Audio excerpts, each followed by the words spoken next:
everyone.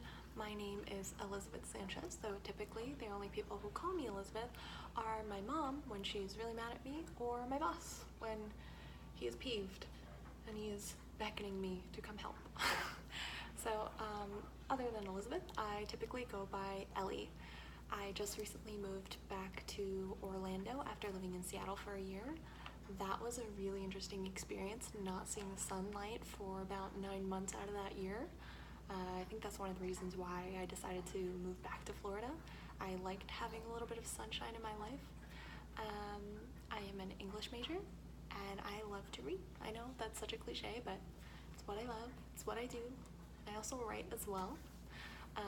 But while we're on the topic of books, I'd like to share with you a really embarrassing moment in my life, which also taught me a very valuable life lesson. Back when I was in middle school, I had a huge crush on this guy who was in my English class. And in this English class, our teacher had us keep notes about these books that we would read every month. And we'd keep our notes inside of these composition notebooks.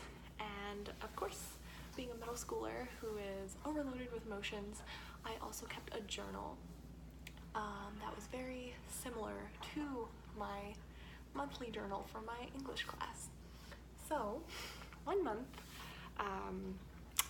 I turned in my journal because I wasn't paying attention and I thought that it looked like my normal class journal.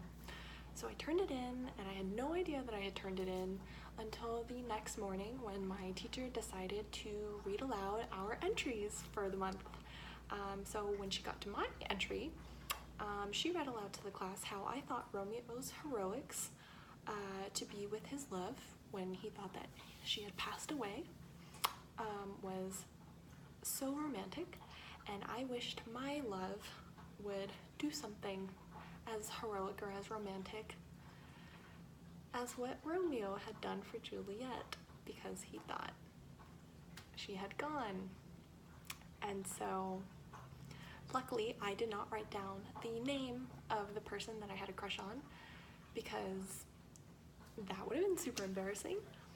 And the lesson essentially I learned there was to never again keep a personal journal that looked really similar to my normal class journal, because you might end up getting it read out loud to your entire class. So that is my little advice to you all. If you keep journals, make sure that they are a very unique book, or just, don't bring it to class.